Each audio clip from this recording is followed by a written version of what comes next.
schedule of the Lok Sabha poll, phase 1. We'll do it in 7 phases, as was done last time.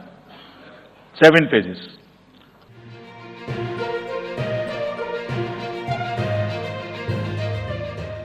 सोलह मार्च को चुनाव कार्यक्रम की घोषणा करते हुए भारत के मुख्य चुनाव आयुक्त राजीव कुमार ने कहा कि 97 करोड़ से अधिक लोग लोकसभा चुनाव में मतदान करने के पात्र हैं। उन्होंने सभी से इसमें शामिल होने का आग्रह किया। उन्होंने कहा, हमारे पास 97 करोड़ पंजीकृत मतदाता हैं।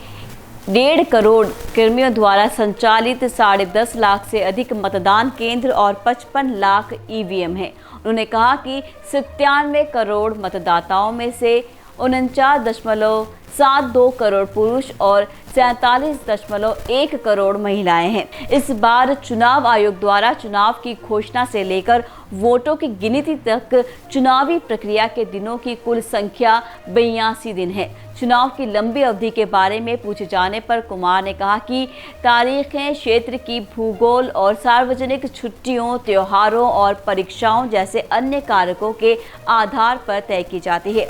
देश में आम चुनाव के लिए सबसे कम मतदान की अवधि साल 1980 में थी और वो सिर्फ 4 दिन की थी। साल 1962 से साल 1989 के बीच लोकसभा चुनाव की अवधि 4 से 10 दिन के बीच थी।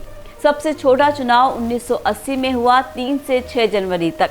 नरेंद्र मोदी का बढ़ता कद अधिकांश जनमत सर्वेक्षणों से पता चलता है कि भाजपा के नेतृत्व वाले सत्तारूढ़ गठबंधन राष्ट्रीय जनतांत्रिक गठबंधन को आम चुनाव में स्पष्ट बहुमत मिलने की संभावना है।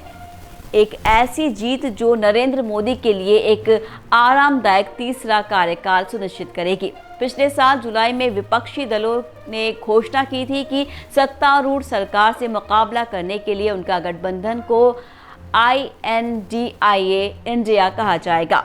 भारतीय राष्ट्रीय विकासात्मक समावेशी गठबंधन का संक्षिप्त रूप और वर्षों में पहली बार देश का बिखरा हुआ विपक्ष वैचारिक मतभेदों से परेशान होकर भाजपा से मुकाबला करने के लिए अपने मतभेदों को दूर कर रहा है। अमेरिका स्थित कंसल्टेंसी फर्म मॉर्निंग कंसल्ट के एक सर्वेक्षण के अनुसार प्रधानमंत्री नरेंद्र मोदी 76% की अप्रूवल रेटिंग के साथ विश्व नेताओं में शीर्ष पर बने हुए हैं। उन्होंने 2 राष्ट्रीय चुनाव जीते हैं, पहला साल 2014 में और दूसरा साल 2019 में। वो कभी भी राज्य या राष्ट्रीय चुनाव नहीं हारे हैं और उनके लिए तीसरा कार्यकाल उन्हें कार्यकाल के मामले में भारत के सबसे महान प्रधानमंत्रियों की लीग में शामिल कर देगा। आइए देखें कि वो कौन कौन से लोग हैं। साल 1947 में जब भारत स्वतंत्र हुआ तब पंडित जवाहरलाल नेहरू पहले प्रधानमंत्री थे और उन्होंने 16 साल और 286 दिनों के प्रभावशाली कार्यकाल के साथ सबसे लंबे समय तक लगातार कार्यकाल पूरा किया।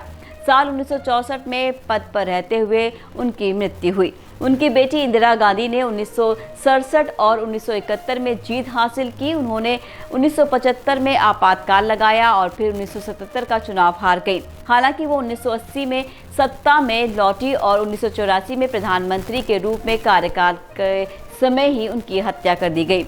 बीजेपी की ओर से अटल बिहारी वाजपेयी 3 बार 1996, 1998, 2004 में प्रधानमंत्री बने और साल 2004 तक अर्थशास्त्री मनमोहन सिंह ने लगातार 2 बार का कुल 10 वर्षों तक प्रधानमंत्री के रूप में कार्य किया। विशेषज्ञों का कहना है कि देश में साल 2014 के चुनाव ने भारत के राजनीतिक परिदृश्य को बदल दिया। नरेंद्र मोदी सत्ता में आए और देश पर कांग्रेस की पकड़ को तोड़ दिया। पिछले आम चुनाव में भाजपा ने 303 संसदीय सीटें जीतकर पूर्ण बहुमत हासिल किया था। कांग्रेस पार्टी केवल 52 सीटें ही जीतने में सफल रही थी। आप देख रहे थे एयर न्यूज़। ऐसी और अपडेट्स के लिए जुड़े रहिए हमारे साथ। फिर मिलेंगे अगले वीडियो में। फिलहाल के लिए दीजिए विदा। नमस्कार।